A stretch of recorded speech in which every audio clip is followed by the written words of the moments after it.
जय हिंद आप सभी को। और आज है अपना मॉक 5। हम लोग 4 मॉक निपटा चुके हैं भाई।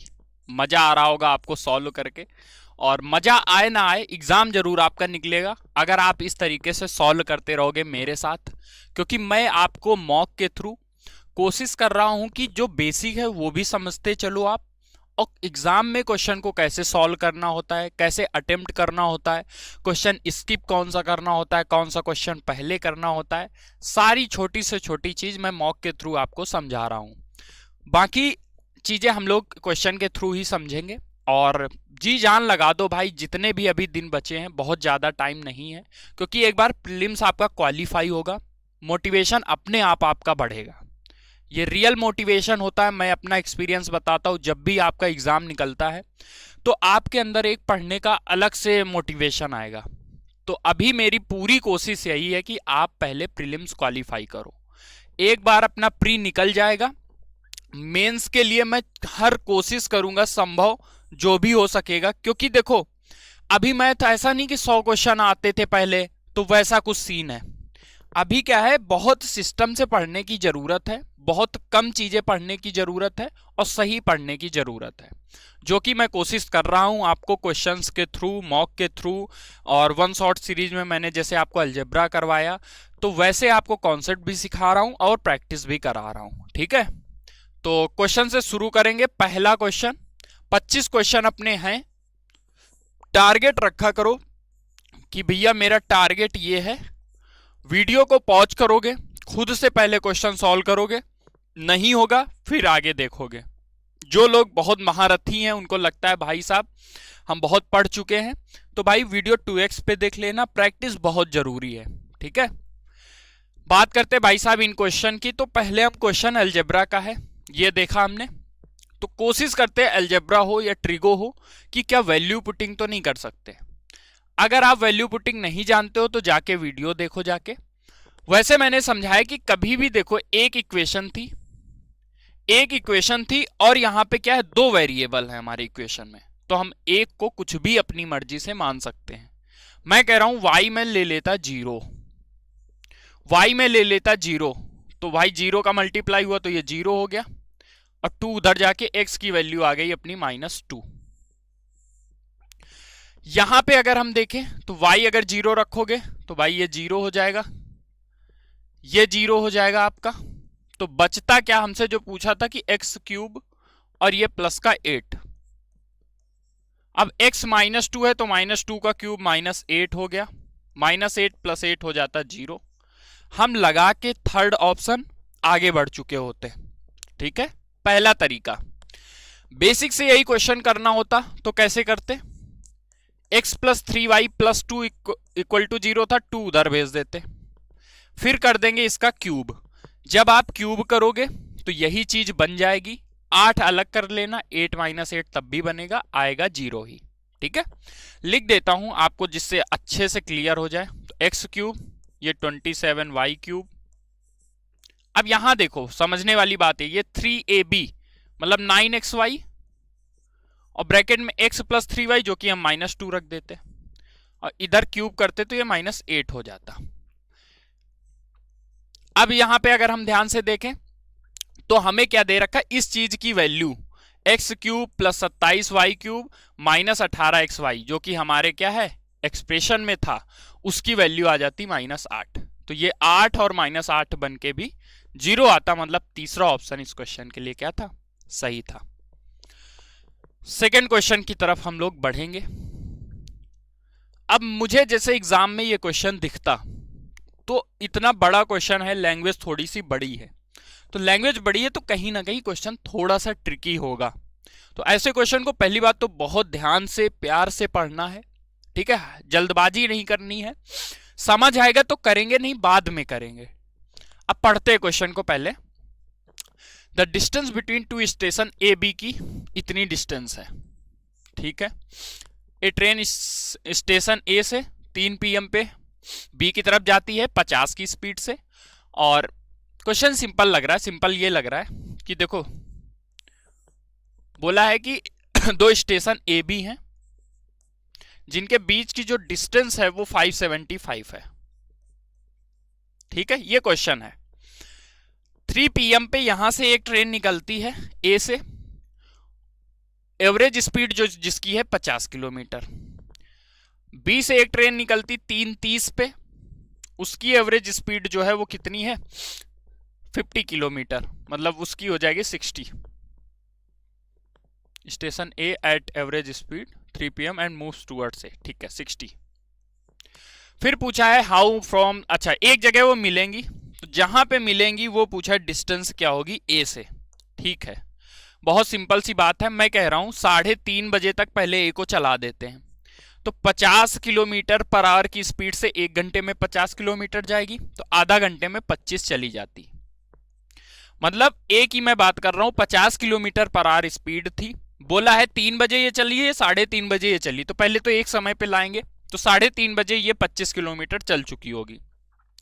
तो डिस्टेंस ये जो 575 थी वो हो गई 550।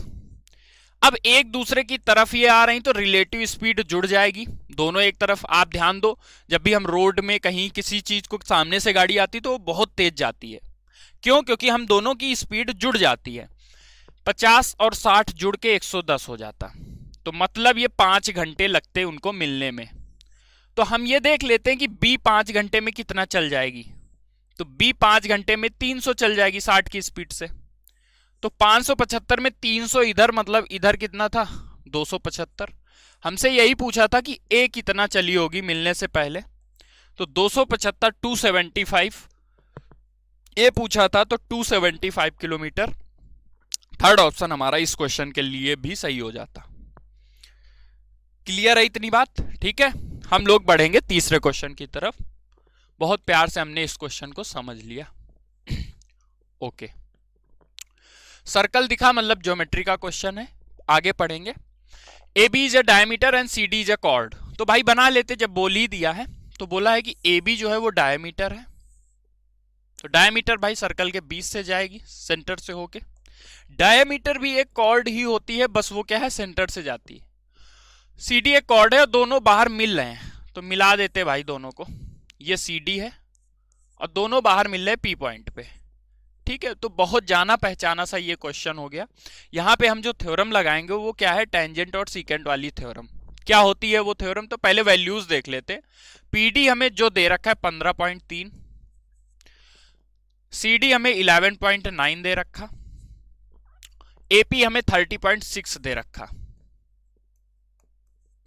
और हमें क्या दे रखा है, पूछा है रेडियस बताओ। अब पहली चीज रेडियस पूछी है, अगर हम ए बी निकाल ले तो उसी का आधा, ए बी निकाल ले तो उसी का आधा हमारा रेडियस हो जाएगा। क्यों?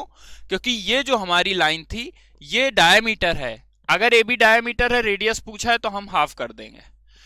थ्योरम क्या कहती है, थ्योरम ये बोलती है कि इनका मल्टीप्लाई अंदर अंदर का इसका और बाहर का मल्टीप्लाई इसका और इसका बाहर का मल्टीप्लाई होता है इक्वल। मतलब ये 15.3 और इन दोनों को जोड़ देते 9 3 12 26, मतलब 27.2, ये इक्वल होता किसके, इस 30.6 के, और ये तुम्हारा बीपी के। तो अब जिस बच्चे ने पढ़ रखा होता बीपी में एक्स ले लेता हूं, तो वो ये चीज देखता तो फिगर भी शायद ना बनाता, ठीक है, और वो डायरेक्ट ये बात लिख लेता इतनी, क्योंकि हमें ये 15.3 का ये डबल लग रहा है और 2 से ये हम कैंसिल कर देंगे तो ये हो जाएगा 13.6, एक्स आ गया 13.6, ये चीज 13.6 है भाई, टोटल 30.6 है, तो ये हमारा 17 हो गया, ये 17 हो गया। अब हमें क्या दिया था कि ये जो है डायमीटर है, हमसे रेडियस पूछा था, तो भाई 17 का आधा कर देंगे, और 17 का आधा बच्चा बच्चा जानता है कितना होगा 8.5। क्लियर है? ठीक है, थोड़ा सा कैलकुलेशन थी बट क्वेश्चन बहुत सिंपल था, ठीक है। ऐसे क्वेश्चन को गलत नहीं करना है, बस इतना ध्यान रखना है। आगे बढ़ेंगे हम लोग नेक्स्ट क्वेश्चन की तरफ। ओके, सॉल्व करने की आप कोशिश करोगे खुद से, फिर मैं आपको समझा रहा हूं। बोला है price of a cooking oil increased by 25%, how much percent a family must reduce its consumption in order to maintain same budget. भाई 20%। ऐसे क्वेश्चन में क्या पेन लगाने की जरूरत है? नहीं। क्यों? हमसे क्या बोला है, देखो 25% का क्या हो रहा है, इंक्रीज हो रहा है ना, 25% क्या है, इंक्रीज हो रहा है। 25% का मतलब ही होता है 1/4। तो कोई चीज 4 थी, वो रेवेन्यू अब मतलब कंजम्पशन टोटल अगर हम देखें जो फैमिली खर्चा उठा रही थी वो क्या है 4 से 5 हो गया। तो हम ये बोल सकते प्राइस, तो अब हमें उसको अगर मेंटेन रखना है तो हमें जो अपना कंजम्पशन है वो क्या करना है, 5 से 4 करना पड़ेगा, मतलब 1 कम करना पड़ेगा।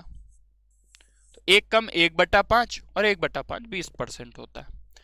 बहुत बेसिक सा क्वेश्चन था, वैसे भी ये पार्ट आप याद रखो, जैसे 16 सही 2/3%, बहुत बार आता रहता 20%, 25%, 33.33%।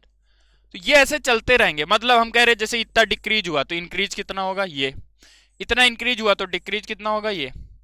तो 25 दिखा था, डिक्रीज पूछा था 20%, तुरंत आंसर हो जाता। ठीक है, ये पार्ट में चलता है, पर मैं आपको बोलूंगा कि आप ऐसे बेसिक से करो।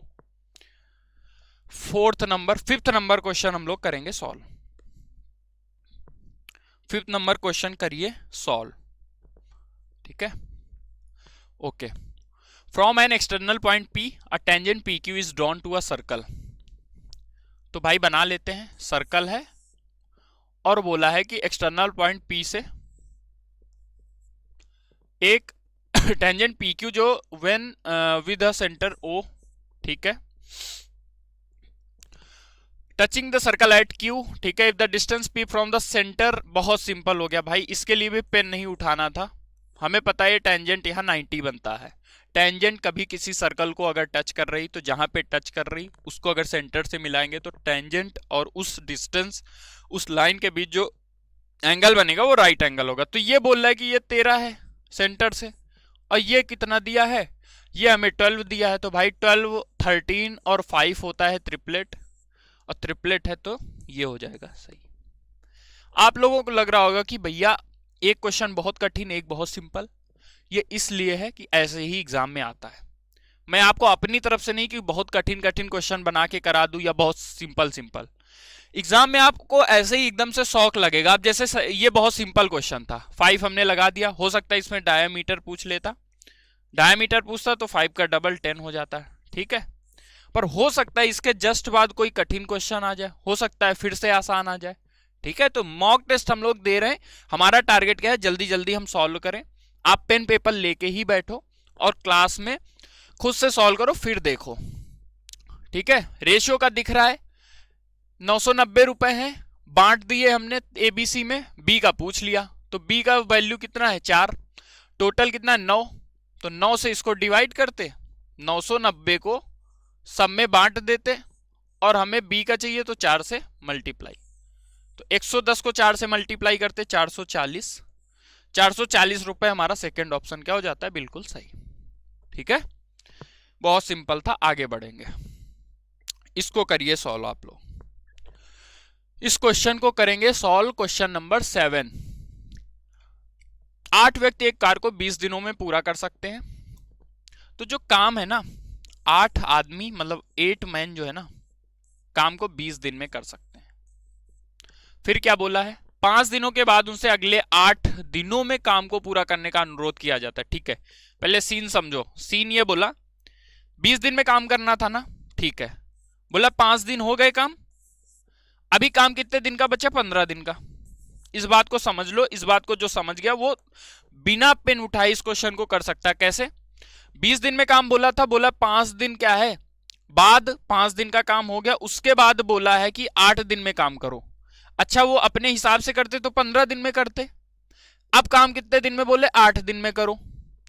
तो भाई 15 दिन में काम करते कितने लोग, 8 लोग, अब कितने लोगों से काम करा रहे हो, 8 दिन में करा रहे हो, तो कितने आदमी चाहिए, 15 आदमी चाहिए। सीन पूरा उल्टा हो गया।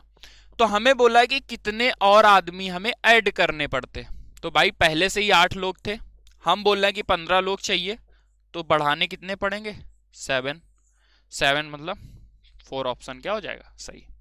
अच्छा क्वेश्चन था, हम देखते 20 दिन में काम करना था, 5 दिन काम हो गया, 15 दिन का काम बचा। 8 आदमियों के 15 दिन का काम 8 दिन में कराना, मतलब 15 लोग चाहिए। 8 पहले से थे, 15 ना ऑप्शन लगा देना, 15 ऑप्शन मत लगा देना। ठीक है, बहुत छोटे छोटे क्वेश्चन होते हैं, लेकिन हम लोग एग्जाम में गलत करके आते हैं। क्यों, क्योंकि मॉक के हिसाब से कभी सॉल्व ही नहीं करते, ठीक है। तो हमें हर चीज ध्यान देनी है और उसी हिसाब से क्वेश्चन को सॉल्व करना है। A cell phone was marked at 20% above the cost price. Discount 10% का दे दो। भाई आज तो बहुत सिंपल क्वेश्चन हो गए, बहुत ज्यादा सिंपल क्वेश्चन नहीं हो गए। बोला है कि कॉस्ट प्राइस है, 20% मार करोगे तो 120% हो जाएगा, और हम 10% का डिस्काउंट दे देंगे तो 120% का 10% 12, डिस्काउंट देके ये कितने का बिका होगा, 108 का। तो 100 का खरीदा, 108 का बेचा, मतलब क्या है, 8 का प्रॉफिट लिया, 8%, मतलब थर्ड ऑप्शन हो जाता सही। आप 20 और 10 का सक्सेसिव भी निकाल सकते थे। सक्सेसिव का मतलब 20 minus 10 plus 20 into minus 10 upon 100, ये भी निकाल लेते, तब भी आपका आंसर कितना आ जाता, 10 माइनस 2 करते 8, और 8 मतलब थर्ड ऑप्शन क्या हो जाता, सही। ठीक है, आगे बढ़ेंगे हम लोग नेक्स्ट क्वेश्चन की तरफ। 9 नंबर क्वेश्चन देखो, अब ट्रिगो का क्वेश्चन है, और इस क्वेश्चन को देखो, आप कहो पहले देखो कॉस 10 जैसे देखा, सोचो कि ये भाई ये तो वैल्यू हमें नहीं समझ आ रही, फिर कॉस 50 सोचा, ये भी नहीं वैल्यू पता, ये भी नहीं पता, फिर कॉस 90 की तरफ गए, कभी कभी दिमाग नहीं चलता है ना। कॉस 90 आप ध्यान से, तो कॉस 90 हो गया क्या, 0, और अगर 0 है एक्सप्रेशन में तो चाहे जितना बड़ा एक्सप्रेशन हो, पूरे वैल्यू एक्सप्रेशन की क्या हो गई, 0, और 0 हो जाती तो थर्ड ऑप्शन हमारा क्या हो जाता, सही। इस टाइप के बहुत सारे क्वेश्चन बनते, मैं आपको इसीलिए क्वेश्चन करा रहा हूं कि कभी कभी बहुत आपको ऐसे बड़े बड़े एक्सप्रेशन ऐसे बोल देगा, cos 22.5, ऐसे cos की वैल्यू बहुत सारी दे देगा, साइन दे सकता है, tan दे सकता है, कुछ भी दे, और लगा दिया cos 90 या साइन 0, ठीक है। तो वो अगर मल्टीप्लाई में है तो सब कुछ 0 हो जाएगा, आंसर एट लास्ट में 0 ही आना है। ओके, आगे बढ़ेंगे। 10 नंबर क्वेश्चन करिए सॉल्व। अलजेब्रा का क्वेश्चन आया, आप देखो, अब यहां वैल्यू नहीं पुट कर सकते, इस क्वेश्चन में हम लोग वैल्यू नहीं पुट कर सकते। रीजन इज दैट दो वेरिएबल है, दो ही इक्वेशन है, तो हम यहां पे वैल्यू पुट नहीं कर सकते, ठीक है। तो क्या करे भाई, फिर वैल्यू पुट नहीं कर सकते, डायरेक्ट सॉल्व करो। हमें P Q plus Q Q का फॉर्मूला भी तो पता है कि पी प्लस क्यू हो जाएगा एक ब्रैकेट में, और दूसरे ब्रैकेट में हो जाएगा पी प्लस क्यू का whole square minus 3 times P Q, ठीक है। ये दो तरीके से मैंने आपको याद कराया है कि यहां पे P square Q square minus P Q भी हो सकता है, या पी प्लस क्यू का whole square minus 3 times P Q भी हो सकता है। बस वैल्यू रख दो आप, 7 का square 49 minus 3 times P Q मतलब 15, और इंटू में 7, तो जो ऑप्शन होगा 7 का मल्टीपल होगा, दो ऑप्शन तो हो ही नहीं सकते थे, बाकी दोनों शायद दोनों ही हैं, ठीक है। आगे सॉल्व कर लेंगे, ये तुम्हारा 4 हो जाएगा, ये 34 इंटू 7, 34 इंटू 7, 34 इंटू 7 हो जाएगा कितना, 238, और 238 मतलब थर्ड ऑप्शन। आज अच्छा देख रहे, जो मतलब पूरा सेट है उसमें ज्यादातर जो आंसर आ रहे हैं वो थर्ड आ रहा है, ठीक है। ओके, आगे ऐसे मत करना कि थर्ड ही आंसर कर रहे हो, ठीक है। ओके, अच्छा एक चीज और समझो इस क्वेश्चन में, जैसे हम 7 का मल्टीपल देख रहे थे, मान लो ये नंबर क्या होता, 442 होता, तो फिर हम क्या है बिना सॉल्व किए ही आंसर लगा सकते थे, क्योंकि हमें पता चल गया था कि यहाँ पे p प्लस क्यू 7 है और 7 का मल्टीपल आने वाला है आंसर, ठीक है। आगे बढ़ेंगे, नेक्स्ट क्वेश्चन सॉल्व करेंगे। In the triangle if A B A C equal है और ए बी सी 72 है, बी ए सी पूछा है। सिंपल क्वेश्चन, देखो फिगर बना लो, क्योंकि ऐसे सिंपल क्वेश्चन में गलती होने के चांस ज्यादा होते हैं। तो ए बी इक्वल टू ए सी है, ओके, और ए बी सी की वैल्यू भी दे दी 72, तो भाई अगर साइड सेम है तो एंगल भी सेम होगा, तो ये भी 72, मतलब ये तो टोटल 144 हो गया। अब अगर ये 144 हो गया तो ये हमसे पूछा है, तो ये कितना होगा, 180 से माइनस कर देंगे, 180 से माइनस करेंगे 36, फोर्थ ऑप्शन अपना क्या हो जाता, करेक्ट। बहुत सिंपल, क्या था, एंगल बस हमें पता होना चाहिए और हमने डायरेक्ट। अच्छा एक चीज और ध्यान रखो, ध्यान रखने वाली बात क्या थी कि देखो साइड हमसे बोल दिया था इक्वल है, अब यहां पे क्या होता है, जैसे ये 72 डिग्री दिया था, हो सकता है कि आपसे ये दे देता 72 डिग्री और फिर ये पूछता, ठीक है, तो कुछ भी पूछता फिर हम माइनस करके हाफ कर देते, ठीक है। क्वेश्चन कितना भी घुमाएगा, हमें अगर बेसिक पता है, कॉन्सेप्ट पता है, तो फिर कोई प्रॉब्लम नहीं होने वाली। ओके, इसका आंसर क्या होगा? कॉसेक 30 डिग्री माइनस tan, सीधा देखो वैल्यू रखते हैं क्योंकि वैल्यू ही पूछी है, बस ऑप्शन थोड़ा बड़े बड़े दे रखे हैं, पर डायरेक्ट वैल्यू हम लोग रखेंगे। cos 30 2 हो जाएगा, tan 45 1, तो भाई ये तो 1 हो गया, इस बात का कोई मतलब ही नहीं। cot 60 1/√3 और tan 30 1/√3, ठीक है ना, तो 1/3, 1/3 फर्स्ट हो जाता। बहुत सिंपल था, हमने बस वैल्यू रख दी, आंसर आ गया। अगला करेंगे सॉल्व। इस क्वेश्चन को करिए सॉल्व, ठीक है। ओके, फिर से टेंजेंट बोला है, देखते हैं, फिगर बनाते हैं। PAQ is a tangent to a circle with centre O। PAQ जो है वो टेंजेंट है सर्कल में, ठीक है। PAQ, जैसे मैं कह रहा हूं ये P है, ये A है, ये Q, ऐसे ही होगा। क्यों? क्योंकि आगे बोला है कि जो सर्कल में पॉइंट है वो मतलब जहां टच कर रहा है सर्कल वो A है, ठीक है। AB is a cord such that BAQ, AB एक कॉर्ड है, AB एक कॉर्ड है, तो कॉर्ड बना लिया भैया। अब क्या बोला है कि जिससे क्या है, BAQ जो है वो X है। देखो ऐसे क्वेश्चन में जब हमें फिगर नहीं देता है तो थोड़ी सी प्रॉब्लम होती है, तो फिगर बस सही बनाना है। सही अगर नहीं बनाओगे तो फिर गलती, आप मान लो B को इधर बना दोगे तो प्रॉब्लम होगी, लेकिन हम क्या है 90 से छोटा बोला इसलिए हम इधर बनाएंगे। C is a point on the major arc of AB, तो मेजर आर्क मतलब ये बड़ी वाली, और यहां पे कोई C पॉइंट है। फिर बोला है ACB जो है वो Y है, ACB मतलब Y है, ठीक है। अब हमसे क्या बोला है, ABO क्या है 32, भाई O की भी जरूरत पड़ेगी, तो ABO मतलब ये वाला एंगल हमारा कितना है 32, ABO 32 बोला था। अब सारी समस्या सॉल्व हो जाएगी। क्यों? एक चीज बस आप समझो, कोई भी सर्कल है ये, इसमें क्या है, ये हमारी क्या है टेंजेंट, तो इसके साथ जो कॉर्ड यहां एंगल बनाएगी ना, ये एंगल और ये एंगल इक्वल होता है। बस इतनी बात आप समझ लो, ये क्या है थ्योरम है, ठीक है। इस बात से हम बोल सकते हैं कि भाई अगर हम ध्यान से देखें तो ये जो x है और ये y है, यही कॉर्ड तो यहाँ y एंगल बना रही, तो x y इक्वल ही था क्वेश्चन में। तो हम एक कोई भी निकाल लें, क्योंकि y निकालना आसान है। y कैसे निकाल लेते, ये 32 तो ये 32 64 हो गया, तो हम ये वाला एंगल निकाल सकते हैं। ये वाला एंगल क्या हो जाएगा 64, माइनस कर देंगे तो किस में माइनस करेंगे 180 में, तो ये कितना हो जाएगा 124, 64 माइनस करेंगे तो 126, ठीक है 126 नो 116, ठीक है।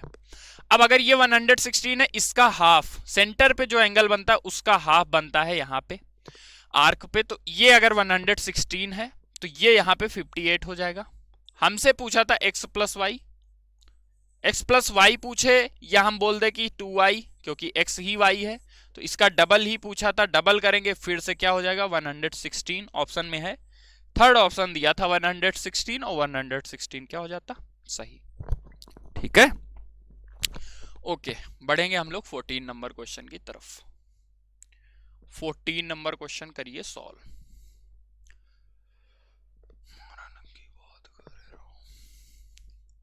नंबर सिस्टम का क्वेश्चन है, सिंपल लग रहा है, सिंपल क्वेश्चन है तो जल्दी से सॉल्व करेंगे, बस सही होना चाहिए, गलती नहीं करनी। यहाँ स्टार दे दिया और बोला है कि स्टार की जगह हम क्या रखें जिससे ये 9 से डिविजिबल हो। अब 9 की डिविजिबिलिटी क्या है, सारे डिजिट का जो सम है वो 9 से डिवाइड हो, तो भाई ये 1 1 कितना हो गया 9, ये 11 और 6 कितना हो गया। अब देखो 9 को तो हटा ही दो, 9 को जोड़ने का क्या मतलब है, तो ये 8 हो गया। इसकी जगह क्या रखें, इसकी जगह 1 रख दें तो ये 9 से डिविजिबल हो जाएगा। रखने को हम 10 भी रख सकते हैं, पर किसी सिंगल डिजिट की जगह 10 तो रख नहीं सकते, इसलिए हम 1 रख सकते हैं, और 1 रखते ही ये 9 से डिविजिबल हो जाएगा। अब अगर 9 से डिविजिबल है तो 1 मतलब सेकंड ऑप्शन क्या हो जाएगा सही, ठीक है।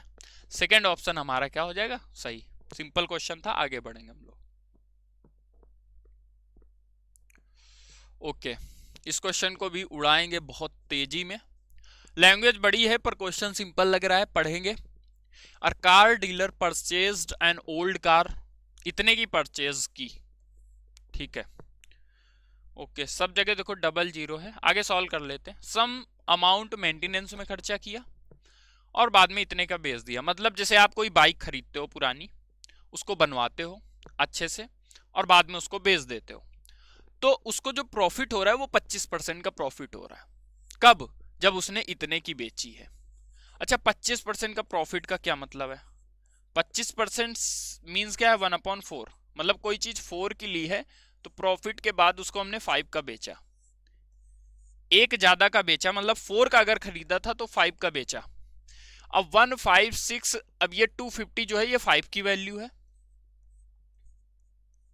1,56,250। तो 4 की वैल्यू क्या रही होगी? मतलब उसने कितना पैसा अपनी तरफ से लगाया होगा टोटल।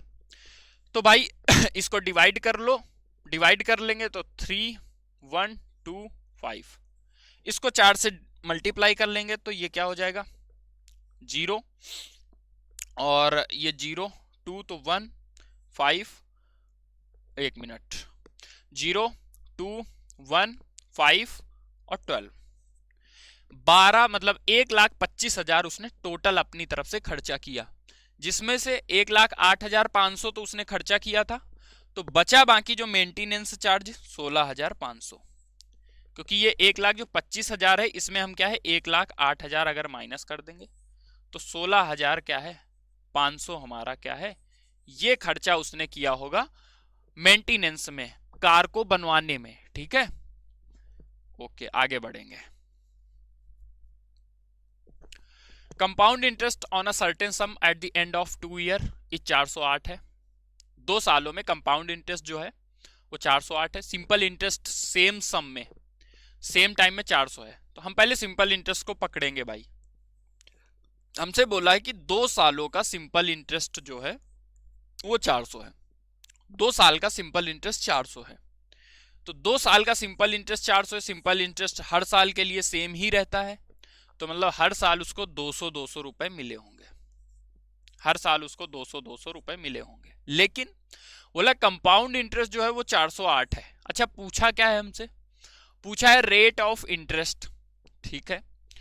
अब हमें पता है कि ये दो पहले साल तो सीआई भी सेम ही रहता है 200, तो जो 408 टोटल सीआई मिला है कंपाउंड इंटरेस्ट, तो 200 यहां हो गया, मतलब ये 208। तो आपको समझ आ रही है ये 8 रुपए क्यों मिला, ये 8 रुपए एक्स्ट्रा क्यों मिला? ये हम वैसे भी कर सकते थे, पर मैं ये आपको समझा रहा हूं कि 408 अगर कंपाउंड इंटरेस्ट मिला और एसआई 400 है तो 8 रुपए हमें एक्स्ट्रा मिल रहा है ना।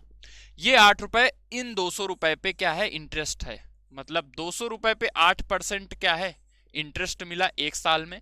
तो रेट निकाल लेंगे, रेट निकालोगे तो ये हो जाएगा 4%, क्योंकि इंटू 100 क्या करोगे तो फिर ये 4% हमारा इंटरेस्ट रेट आ जाता। हमसे रेट ही पूछा था, रेट पूछा था, तो थर्ड ऑप्शन हमारा क्या हो जाता? सही। आप एक चीज और कर सकते थे, एक चीज और क्या कर सकते थे? 4 से डिवाइड करा लेते। 4 से अगर हम डिवाइड कराएं तो 102 हो जाता। एक मिनट, रेशियो हम क्या ले सकते हैं? रेशियो नहीं ले सकते, क्योंकि हमें अलग अलग दे दिया, ठीक है। वैसे ही नॉर्मल सही है। आगे बढ़ेंगे। देखो आज के क्वेश्चन काफी सिंपल है। क्यों? क्योंकि अभी तक हमने पीछे के जो सेट किए वो काफी अच्छे भी थे, तो ये सिंपल इसलिए कि सिंपल भी पेपर आएगा तो उसको हम जल्दी से सॉल्व करेंगे, ठीक है। Perimeter of a square plot is same है। पेरीमीटर सेम है किसका? रेक्टेंगुलर प्लॉट और स्क्वायर का। तो रेक्टेंगुलर जो है वो 35 और 15 है, ये 35 और 15 ऐसे। तो बोला है कि साइड ऑफ स्क्वायर, भाई ये तो बहुत सिंपल हो गया, इसका पेरीमीटर निकाल लो। 35 15 50, 50 का डबल 100, और ये इक्वल है स्क्वायर के पेरीमीटर के। तो स्क्वायर का पेरीमीटर क्या होता है? 4 टाइम्स है। तो ए हमारा जो हो गया वो कितना हो गया? 25। ए 25 हो गया, मतलब सेकेंड ऑप्शन क्या हो गया? सही, ठीक है। सेकेंड ऑप्शन हमारा क्या हो जाएगा? सही। आगे बढ़ेंगे। आया एवरेज का क्वेश्चन, और average score of 30 student in a test 69, और फाउंड दैट स्कोर। भाई फिर से मिसरेड, रॉन्गली मार्क्ड, मैं आपसे बोल रहा हूं ना, आपके शिफ्ट में बहुत ज्यादा चांसेस हैं कि ऐसा ही क्वेश्चन दिखेगा। 88 पढ़ा है, पढ़ना कितना था 58। इस क्वेश्चन को हम ओरली सॉल्व करेंगे। देखो एवरेज निकाल रहे थे, 88 पढ़ा है, पढ़ना कितना था 58। ज्यादा पढ़ लिया ना, 88 पढ़ा है ना, कितना ज्यादा पढ़ लिया 30। 88 जो 58 से 30 ज्यादा है, 30 ज्यादा पढ़ लिया। तो 30 जो है कितने लोगों की क्लास थी, 30 स्टूडेंट की। तो 30 लोगों में 30 डिवाइड करेंगे तो एक एक आ जाएगा।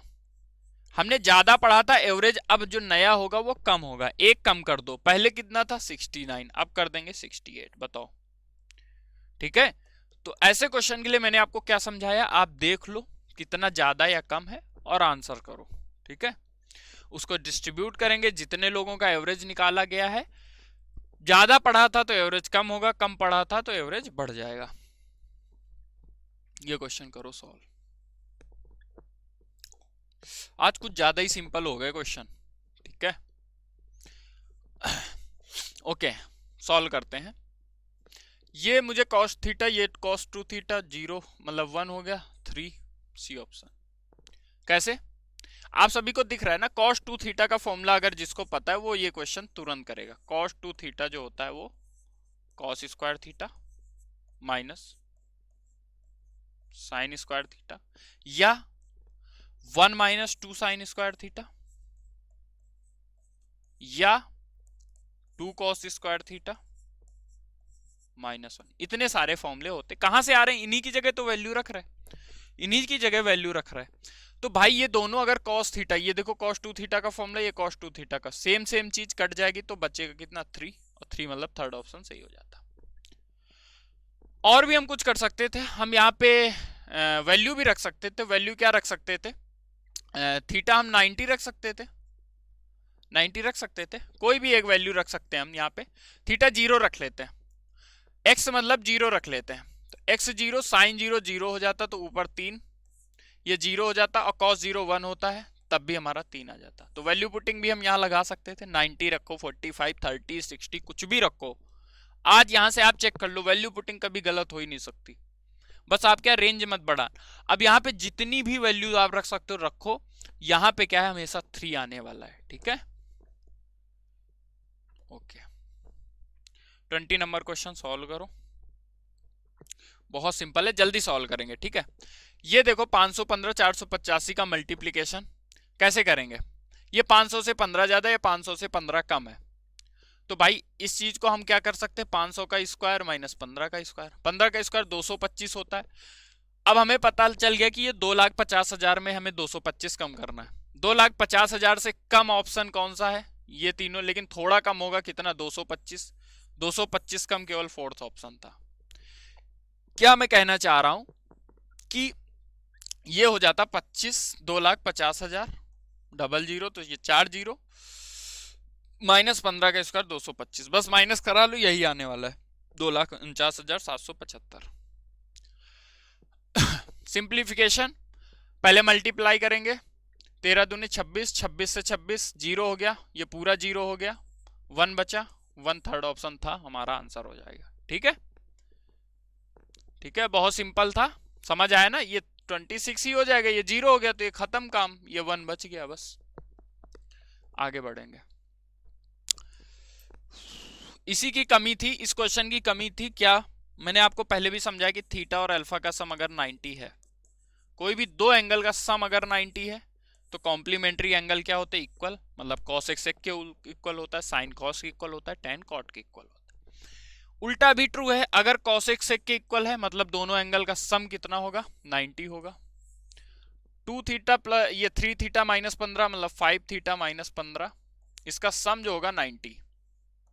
तो यहां से हम अगर 5 से डिवाइड भी कर रहे तो ये हो जाएगा कितना, तो थीटा हमारा कितना हो गया 21।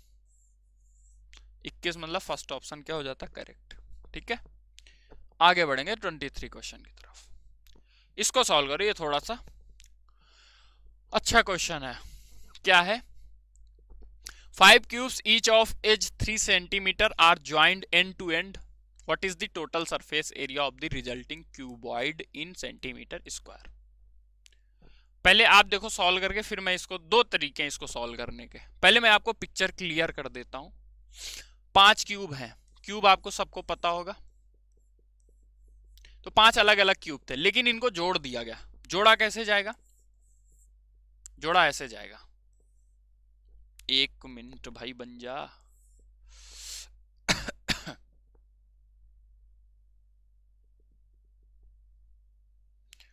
Okay, 1 minute. ऐसे तो 5 है, तो ऐसे ऐसे एक कम पड़ गया, ऐसे ऐसे 5 क्यूब्स को हमने जोड़ दिया। ठीक है, अब 5 क्यूब को अगर हमने जोड़ दिया है, 5 क्यूब को अगर हमने जोड़ दिया है, ठीक है, तो बोला है टोटल सरफेस एरिया बताओ। अब एक तरीका क्या है कि हम पूरा क्यूबाइड ही मान लेना। ये साइड 3 है, तो ये 3 है, लेकिन ये लंबी वाली साइड क्यूबाइड की कितनी हो जाएगी? तो 5 बार है ना 3, तो 15। मतलब हमने एक नया क्यूबाइड बना लिया, जो कि क्या है, साइड 3 3 5 15 है। तो क्यूबाइड हमें निकालना बहुत अच्छे से आता है। कैसे? या तो आप इनका एरिया निकाल के भी जोड़ सकते हो, या फॉर्मूला लगा दो कि 2 टाइम्स इन दोनों का मल्टीप्लाई, इन दोनों का मल्टीप्लाई और इन दोनों का मल्टीप्लाई। 45 45 90, 90 9 99, 99 2 198। 198 मतलब थर्ड ऑप्शन हमारा सही हो जाता। ये एक तरीका था कि हमने सबको ज्वाइंट किया तो एक नया क्यूबाइड बन गया, क्यूबाइड का फॉर्मूला लगा दिया। दूसरा तरीका क्या था? एक क्यूब का पहले आप निकालो। एक क्यूब का हमें पता है 6a² होता है, साइड 3 है तो 54 हो गया। ऐसे कितने क्यूब है? 5 क्यूब है। ठीक है ना भाई, इतना। ऐसे कितने क्यूब है? 5 क्यूब है, तो ये हो गया 270। ये कब आता? 5 क्यूब हमारे पास जब अलग अलग होते तो ये आता, लेकिन हमने ज्वाइंट किया तो हमारी कितनी जो है सरफेसेस छिप गई। तो 4 ये, और हर इसमें क्या है, 2 हैं, तो 8 सरफेस हमारी छिप गई। एक सरफेस कितना है? 9, तो 72 हमारा छिप गया। 8 9 72 मतलब 198 ही बचता। तो ये भी एक तरीका था कि हम चेक कर सकते कितनी छिप गई और उसको माइनस कर देंगे। ठीक है, आगे बढ़ेंगे। 24 ये सॉल्व कर दीजिए। रेशियो है, रेशियो का मतलब अपॉन में जाएगा, तो 5a minus 3b upon 4a minus 2b। ये जो है ये 2/3 है। तो हमें बोला है कि a रेशियो b बताओ, तो इधर इसको मल्टीप्लाई करा दो। तो ये 12, देखो 8 बचेगा, ये 15, 8 और 15 से ये 7a हो गया। 7a दिखा, 7a दिखते ही मैं ये ऑप्शन लगा देता, क्योंकि a के उधर जाके ये 7 होगा। पर सॉल्व कर लेते हैं। b देखें तो -9b, और इधर ये माइनस का 4b, मतलब उधर 5b जाएगा। तो a अपॉन b जो हो जाता है वो 5/7, मतलब 5:7 ही हमारा क्या है, सही ऑप्शन आता। आगे बढ़ेंगे। आखिरी क्वेश्चन कर दो सॉल्व, और हो गया आज का mock test. a + b + c दिया है, ab bc ca दिया है, और a³ bq c। ये फॉर्मूला है। ये फॉर्मूला हमने आपको बहुत अच्छे से समझाया है, एक बार फिर से बता देते हैं। वैसे यहाँ पे हम लोग क्या वैल्यू पुटिंग भी तो कर सकते हैं भाई। कैसे? 3 आइडेंटिटीज है ना, 3 मतलब वेरिएबल है a b c, और इक्वेशन 2 दे रखी, हम c को 0 करेंगे भाई। c को 0 किया, ये 0 ये 0, तो a + b हमारा आ जाता कितना, 10, और a b हमारा आ जाता 32। ये c0 होता तो ये खत्म हो जाता। मतलब अब हमें केवल a³ + b³ सॉल्व करना था। a³ + b³ क्या होता है? मल्टीप्लाई होता है किसका? किसका मल्टीप्लाई होता है? तो मल्टीप्लाई होगा a + b। अंदर क्या है? a + b का होल स्क्वायर, 10 का स्क्वायर, माइनस 3 टाइम्स ab, 32 का 3 गुना 96, तो 100 - 96 4, और 10 × 4 40। 40 will be the correct answer for this question. मतलब थर्ड ऑप्शन इसके लिए भी क्या हो जाता, सही। आई होप आपको सबको समझ आया होगा। ओके, और पहले कमेंट करके आप लोग जरूर बताना कि आपके कितने क्वेश्चन क्या है सही हुए। आपके कितने क्वेश्चन सही हुए ये आप कमेंट करके बताना। आगे आपको ऐसे ही मॉक टेस्ट मिलते रहेंगे। ठीक है, तो प्रैक्टिस हम लोग अलग से कर ही रहे हैं, प्रैक्टिस अपनी चल रही। बाकी जो कॉन्सेप्ट पार्ट है, जो कॉन्सेप्ट पार्ट है वो तो मैं आपको समझा ही रहा हूं। ठीक है, तो दोनों तरीके से हम लोग क्या है कवर करने वाले हैं मैथ को, ये मैं पहले से भी आपको समझा रहा हूं। ठीक है, बाकी मिलते हैं आप सभी से नेक्स्ट वीडियो में। Thank you. ओके। और बाकी चीजें आप लोग मॉक जरूर लगाओ खुद से भी, ये है यहाँ से सीखना है। इस चीज को अप्लाई करने के लिए जो हम लोग यहाँ सीख रहे हैं उसके लिए आप क्या है खुद से भी मॉक लगाओगे। और एग्जाम अभी पास में है तो आप कोशिश करो, जब कुछ नहीं समझ आ रहा है, कुछ पढ़ने का मन नहीं कर रहा है, तो मॉक लगाओ। 1 मॉक लगाओ, 2 मॉक लगाओ, 3 मॉक लगाओ पर डे। ठीक है, जितना आपको सही लगता है, खाली नहीं बैठना है। कुछ नहीं समझ आ रहा है, मॉक लगाओ। बाकी रिवाइज करते रहो, नया कुछ भी ज्यादा पढ़ने की जरूरत नहीं है। मेंस के बाद, मेंस जब होगा तो उसके पहले एक बार पढ़ लेंगे। अभी आपका पूरा फोकस जो है वो प्रैक्टिस पर होना चाहिए। मिलते हैं आप सभी से नेक्स्ट वीडियो में। जय हिंद।